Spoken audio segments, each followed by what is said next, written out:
Kalau saja Ratu Brangah mau mendengarkan apa yang dikatakan Ramandanya, maka kecemasan dan kehancuran Selolumutan yang dicemaskan Sang Bajul Boga tidak akan pernah terjadi. Apa peringatan Sang Bajul Boga berarti peringatan akan hancurnya Selolumutan, Kanjeng Ratu? Ya, apa yang dikatakan oleh Sang Bajul Boga memang bisa menjadi kenyataan. Tapi, kalau Ratu Brangah mau mendengar, menyadari salah langkah yang telah ia lakukan, kecemasan Sang Bajul Boga tidak akan pernah terjadi. Menurut Kanjeng Ratu, apa Ratu Brangah akan berubah sifatnya? Kalau Ratu Brangah tetap memuja nafsu, maka ia tetap tidak akan pernah bisa berubah. Tapi memang itulah yang ada dalam kehidupan ini. Ada hitam, ada putih, ada yang baik, dan ada yang buruk. Tinggal kita yang harus memilih. Pilih yang baik atau pilih yang buruk. Tapi kelihatannya, yang buruk di mata kita, baik di mata Ratu Brangah, Kanjeng Ratu. Itulah, pandangan berbeda itulah yang membuat kita bisa menjadi berbenturan. Kelihatannya, kita harus menggunakan kekerasan untuk mengakhiri petualangan Nyi Brangah. Di istana Ratu Brangah, Sang Ratu Kidul sedang membicarakan tentang Nyi Brangah. Ia memperhatikan Nyi Brangah dengan penuh keprihatinan. Ayah Nyi Brangah, yang juga bernama Brangah, merasa khawatir jika anaknya terlibat terlalu jauh dalam urusan yang tidak seharusnya. Nyi Brangah hanyalah seorang pemuja, tidak lebih dari itu, dan hubungannya dengan yang lain hanya sebatas saling memberi dan menerima. Pendapat ini sejalan dengan apa yang disampaikan oleh Nyi Roro Kidul. Jika Nyi Brangah melangkah lebih jauh, kehancuran Selolumutan bisa menjadi kenyataan, sesuai dengan kekhawatiran ayahnya. Ini merupakan takdir Nyi Brangah, untuk tetap berada di batas perannya sebagai pemuja. Dinda Ayu Skarsari, Pagi sekali Yunda datang. ada yang ingin saya bicarakan, sesuatu yang penting.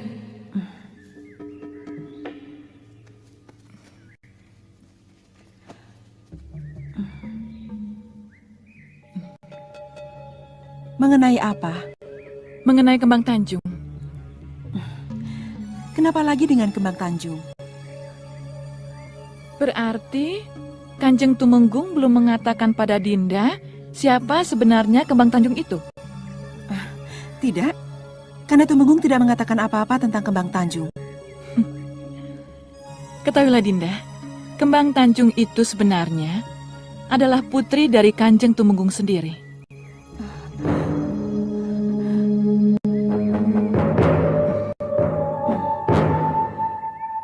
Dari mana Yunda Loro Andini tahu? Raden Sombo yang mengatakannya. Ini terungkap dalam pertemuan kemarin sore. Sekartaji atau Roro Deno, putri Kanjeng Tumenggung Cokronenggolo dengan ragil kuning, dibawa kabur oleh Taji Saketi ketika ia masih kecil.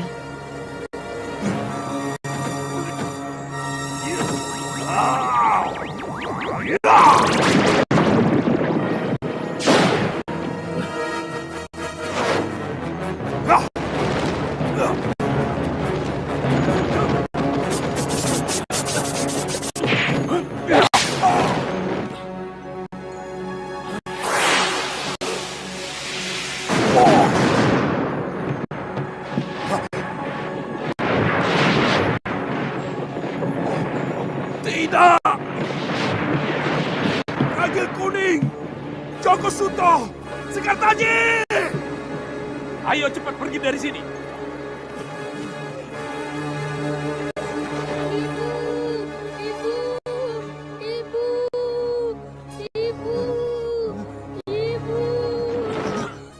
Mau kemana kamu?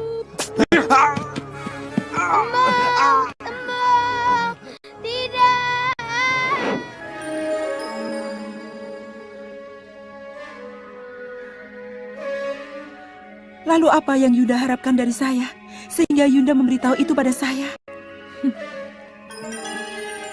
Saya sekedar memberitahu saja. Cuma, maaf, saya pikir tidak ada salahnya kalau Dinda Ayu Skarsari mempertanyakannya pada Kanjeng Tumenggung. Kenapa Kanjeng tidak terbuka mengenai yang satu itu? Saya rasa tidak ada salahnya kalau Dinda menanyakannya pada Kanjeng Tumenggung.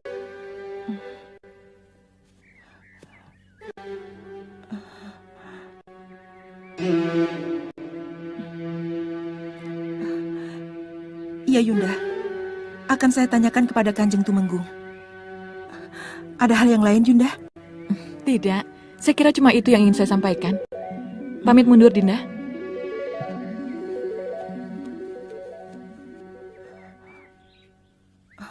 Den Ayu, tunggu Den Ayu. Maaf Den Ayu. Cemburu pada masa lalu itu salah dan tidak pada tempatnya. Apalagi Katumenggungan sekarang sedang keruh. Nyi Bira mendengar pembicaraan saya dengan Yunda Loro Andini. Den Ayu jangan mudah terpancing. Seharusnya tugas Den Ayu saat ini adalah mencegah agar Kanjeng Tumenggung tidak terpancing amarahnya dan tidak menyerang Gisikan. Jangan terpengaruh oleh pikiran-pikiran lain. Tapi mempertanyakan mengenai Kembang Tanjung yang ternyata merupakan putri Kanda Tumenggung sendiri. Apa itu salah? Tidak Den Ayu, tapi harus menunggu saat yang tepat. Kalau begitu ini saat yang tepat, Nyi. Den Ayu, Den Ayu.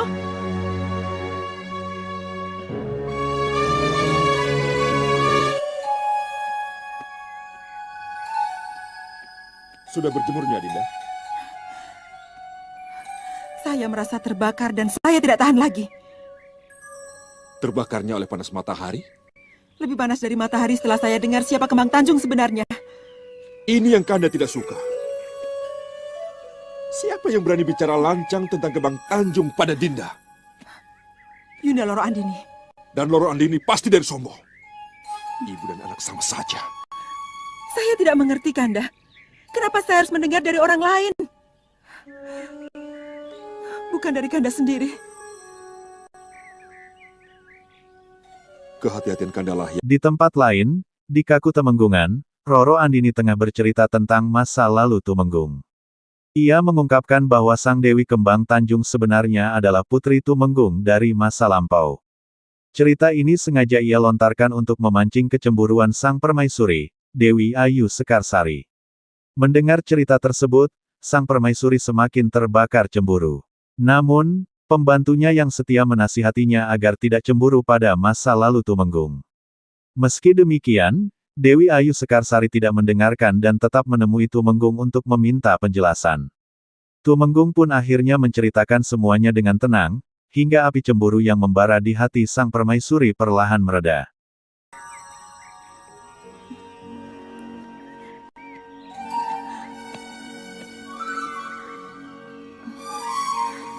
Maafkan saya, Kanda Tumenggung.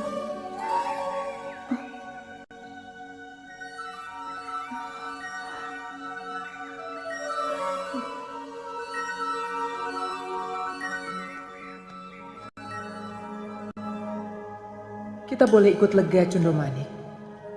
Adalah suatu kebahagiaan yang besar ketika orang tua menemukan anaknya yang hilang. Kasinggihan Dawu, Kanjeng Ratu. Kasinggihan Dawu. Cukup, Koco Benggolo.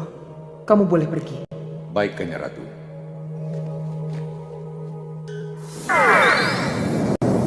Tapak Dento, Nyandung Dawu, Kanjeng Ratu. bagaimana dengan Laut Jawa? Tugasmu yang 30 hari sekali mengunjungi Laut Jawa. Selalu kamu lakukan. Kasinggihan Dawu, Kanjeng Ratu. Bagaimana keadaan di sana? Aman dan tentram. Laut Jawa aman dan tidak terjadi pergolakan.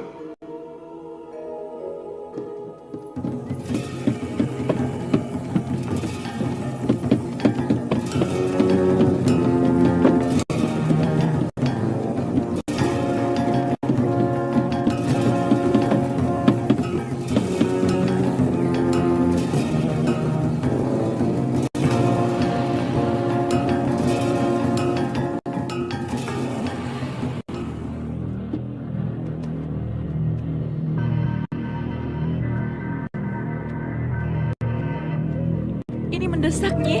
Tolonglah saya. Saya tidak mau. Adegan berpindah ke Dewi Andini yang berkunjung ke kediaman Nyi Grinsing. Ia ingin mengetahui lebih banyak tentang Tumenggung dan perang yang akan datang. Nyi Grinsing mengungkapkan bahwa usia Cokro Nanggolo tidak lama lagi, karena akan ada seseorang yang membunuhnya.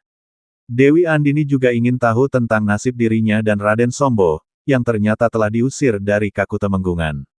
Awalnya, ia tidak percaya, tetapi Nyi Grinsing memperlihatkan kebenarannya. Pada akhirnya, Dewi Andini tersadar bahwa semua yang dilihatnya hanyalah mimpi, lalu menceritakan mimpi tersebut kepada anaknya, Raden Sombo.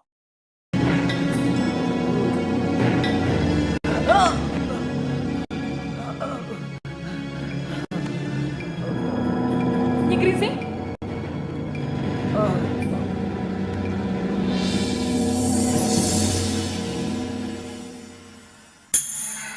Sesuai dengan kutukan Niwingi.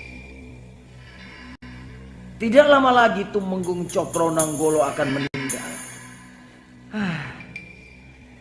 Dan Katumenggungan akan goyah. Lalu, bagaimana dengan Raden Sombo dan saya setelah Kanjeng Tumenggung tidak ada? Menurut yang terlihat, Raden Sombo dan Loro Andini ibunya akan terlempar dari Ketumenggungan. Apa? Raden Sombo dan saya akan terlempar keluar dari Ketumenggungan? Ya, itulah yang terlihat. Tidak, tidak. Bohong. Kamu bohong, Nyi Gringsing. Kamu tidak mengatakan yang sebenarnya. Kamu mengecewakan saya.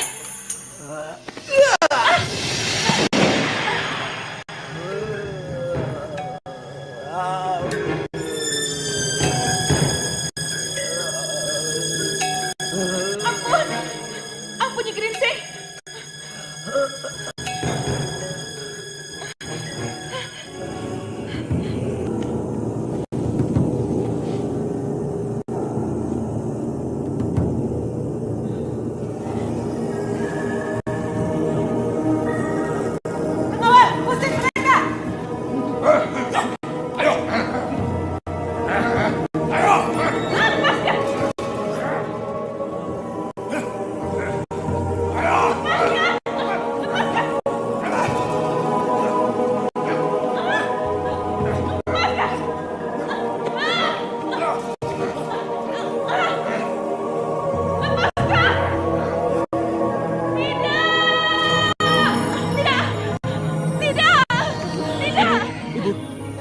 Ibu, Di mana aku? ibu tidak di mana-mana. Ibu di kamar ibu sendiri. Kenapa, Bu? Ibu bermimpi. Tidak, ibu tidak bermimpi. Itu betul-betul terjadi. Ibu bermimpi, Bu. Ada apa, Bu? Ibu melihat apa? Ibu melihat sang Kanjeng Tumenggung dibunuh oleh seseorang. Dia dibunuh oleh seseorang yang tidak jelas siapa dia sebenarnya.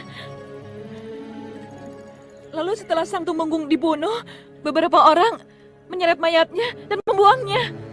Siapa mereka, Bu? Mereka orang-orang dari mana? Tidak jelas. Tapi yang kemudian terlihat jelas adalah Ayu Sekarsari muncul dan dia memeluk sang pembunuh.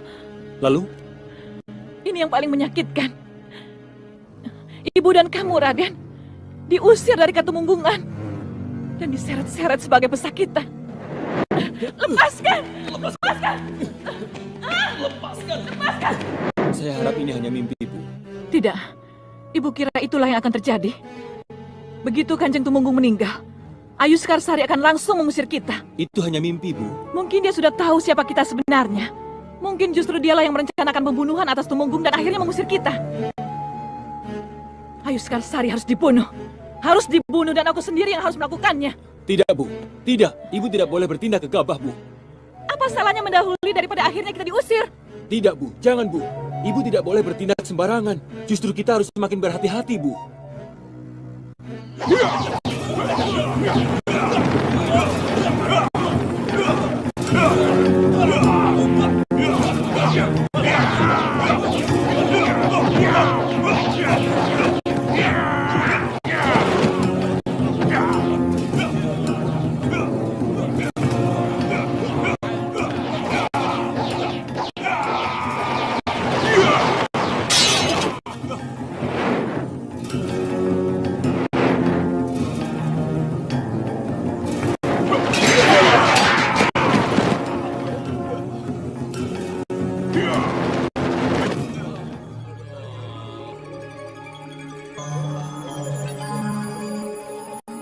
Kalian sudah siap?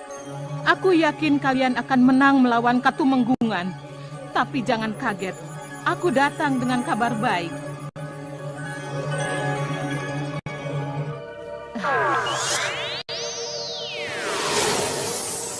Ada nenek, kek? Iya. Mau menemui ibumu. Ayo.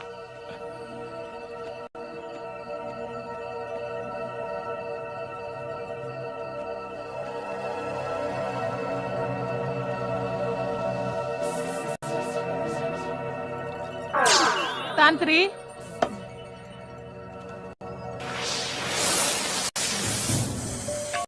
Aku harap kau tidak bosan dengan kedatanganku, Tantri.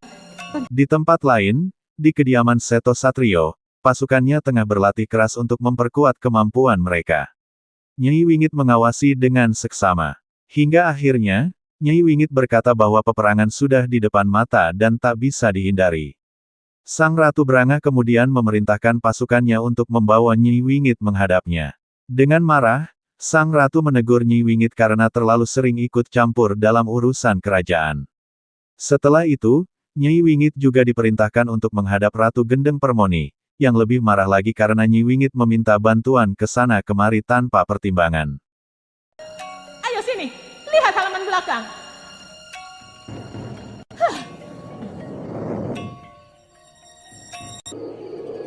Kukira cukup.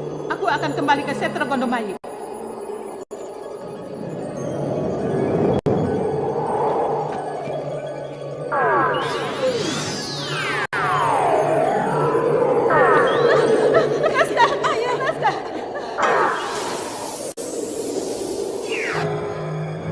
Sembah saya Nyi Ratu. Tapi kenapa? Kenapa saya dibawa ke sini? Kelihatannya kamu memang benar-benar tidak mendengar peringatanku nih Wingit. Peringatan apa? Jangan minta bantuan siapapun juga, termasuk pada Nyi Ratu Gendeng Permoni. Aku tidak mau halaman atau lantai gisikanku kotor oleh mayat-mayat hidup itu. Mereka harus segera dikembalikan ke Setro Gondomayit. Nyi Ratu, matur sembah nuwun. Beribu-ribu terima kasih saya ucapkan pada Nyi Ratu. Nyi Ratu telah membantu anak dan cucu saya. Tetapi mengembalikan bala tentara mayat ke Setra Gondomayit, apa mungkin? Apa kata Gendeng Permoni nanti kalau bantuannya ditolak?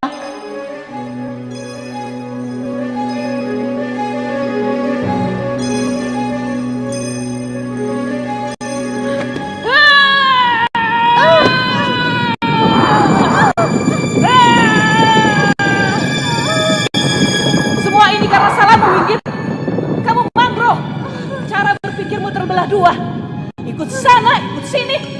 Sudah tahu kamu kandung ilmu padaku, ngabdi padaku, tapi masih menyuruh Seto Satrio ke Selolumutan, ke Brangah. Mohon maafkan saya Nyi Ratu. Inilah wong cilik yang salah mangro, yang selalu bingung. Tapi inilah kenyataan yang terjadi. Ampuni saya Nyi Ratu, ampuni kebodohan saya Nyi Ratu. Tidak, aku tidak akan menarik bala tentaraku dari Gisika. Biar saja mereka di sana. Sewaktu-waktu dibutuhkan, kita bisa bergerak cepat. Tapi Nyi Ratu, tidak ada tapi-tapi ya. Brangah punya kepentingan, aku juga punya kepentingan. Kita lihat saja nanti. Bala tentara siapa yang akan lebih berguna? Brangah atau Gendeng Permoni? Baik Nyi Ratu. Aku tidak mengerti sama sekali kenapa Brangah dan Gendeng Permoni ingin sekali terlibat dalam peperangan itu. Keuntungan apa yang akan mereka peroleh? Bukankah ini akan memecah belah keberadaan mereka sendiri? Saya kira alasannya tepat, Nyi Ratu. Baik Ratu Brangah maupun Ratu Gendeng Permoni. Aku mengerti maksudmu. Ratu Brangah karena hubungannya dengan Seto Satrio, dan Gendeng Permoni karena hubungan Nyi Wingit dengannya. Bukankah ini pernah kita lakukan ketika kita ikut berperang membantu Mataram memerangi Pajang? Tapi kita tidak pernah berselisih paham dengan para siluman lain yang ikut membantu pada saat itu. Kita justru bekerja sama. Saya kira ini semua nafsu Ratu Gendeng Permoni untuk memperluas wilayahnya, Kanjeng Ratu. Itu tidak bisa. Di alam kita tidak mengenal perluasan wilayah. Hal ini sudah berkali-kali aku tegaskan. Tetapi di alam kita mempunyai kebebasan untuk memperluas pengaruh. Ratu Brangah misalnya. Walau wilayah dia hanya seluas Selolumutan, tetapi manusia dari manapun boleh datang untuk mendapatkan emasnya. Dan kenyataan itu sudah terbukti. Kenapa harus ada yang mempersoalkan perluasan wilayah? Mohon maaf, Kanjeng Ratu. Ada apa, Koco Benggolo? Maaf, Kanjeng Ratu. Sudah lama Kanjeng Ratu tidak menyimak keadaan di Mataram. Ada apa dengan Mataram? Masih masalah Mangir, Kanjeng Ratu. Mangir? Coba perlihatkan. Baik, Kanya Ratu.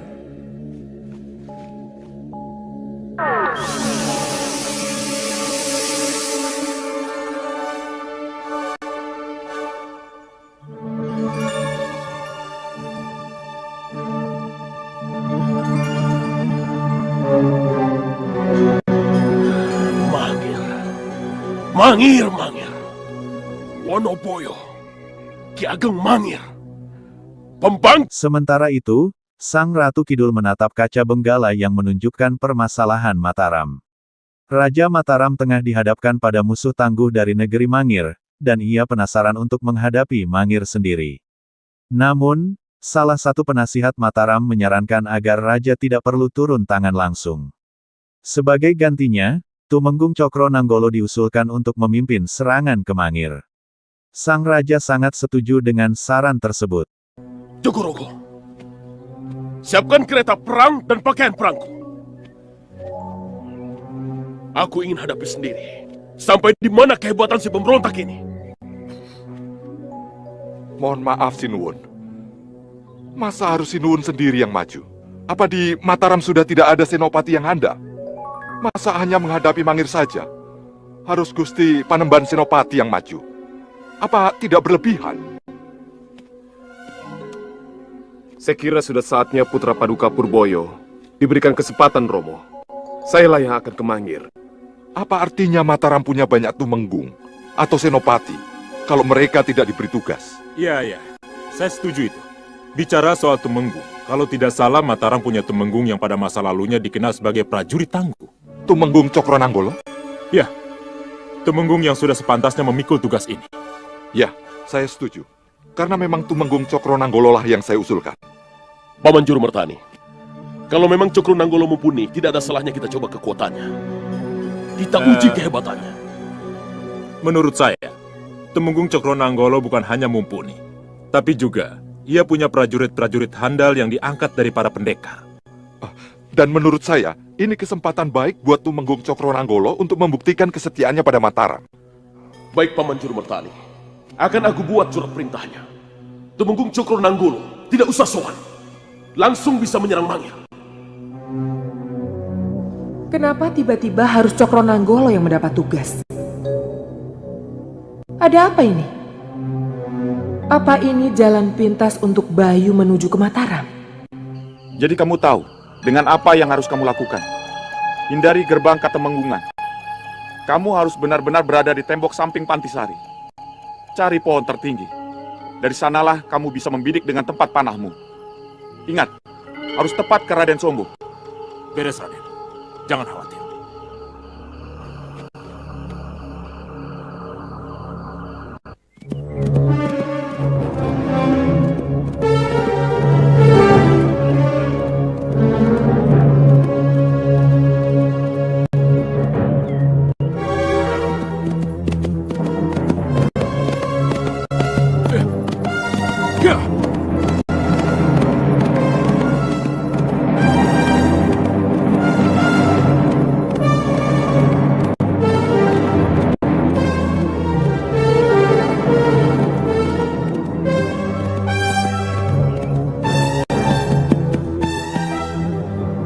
Adegan pun kembali ke Seto Satrio, yang berencana mengirimkan surat kepada Raden Sombo.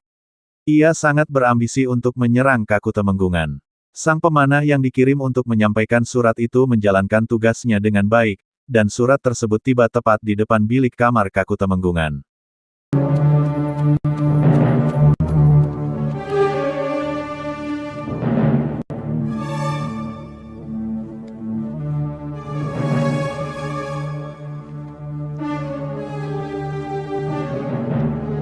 Nanda Raden? Tidak biasanya Nanda Raden mengaca begitu lama. Ada apa? Entahlah, Bu. Saya merasa perlu mematut diri dulu sebelum menghadap Romo Tumenggung. Dipanggil atau pasawanan biasa? Saya dipanggil, Bu. Pasti masalah Ayu Skarsari lagi. Itulah, Bu. Seandainya saja Ibu tidak terlalu buru-buru membicarakan masalah Kembang Tanjung pada Ibunda Skarsari, mungkin saya tidak menjadi secemas ini, Bu. Maafkan Ibu.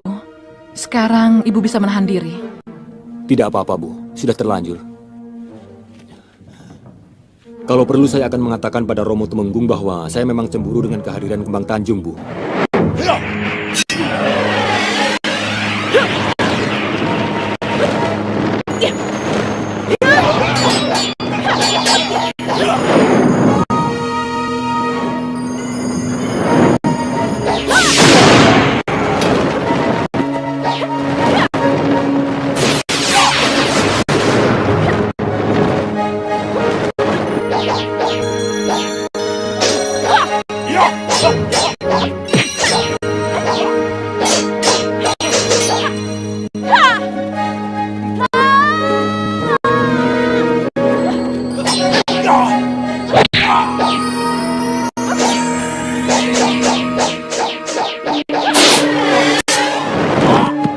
Permisi, Bu.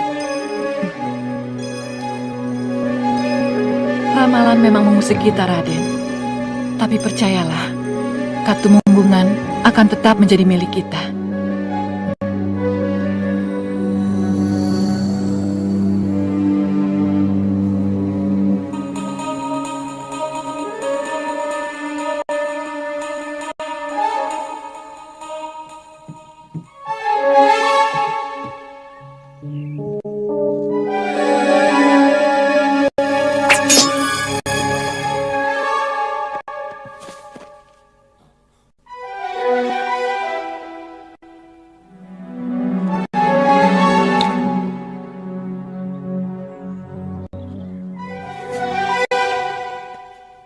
Sombo, dalam beberapa hari lagi, bukan prajurit handal yang aku bawa, tetapi juga bala tentara buaya dan bala tentara mayat dari Ratu Gedeng Permoni. Kalau benar kamu berpihak padaku, menyingkirlah. Tetapi kalau kamu berpihak pada Romo Temenggung, hadapilah kematianmu. Aku Seto Satrio.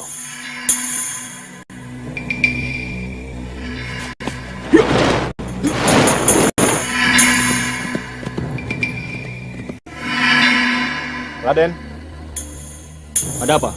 maaf Raden. Raden sangat ditunggu Gusti Tumenggung.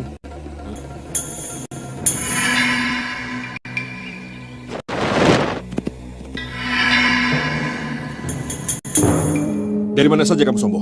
Maaf, Romo. Aku sudah terlalu sering memaafkanmu. Tapi khusus mengenai Kembang Tanjung, aku tidak bisa memaafkanmu. Begini, Romo. Aku ingat sekali. Aku wanti-wanti bicara padamu agar merahasiakan dulu keberadaan Kembang Tanjung.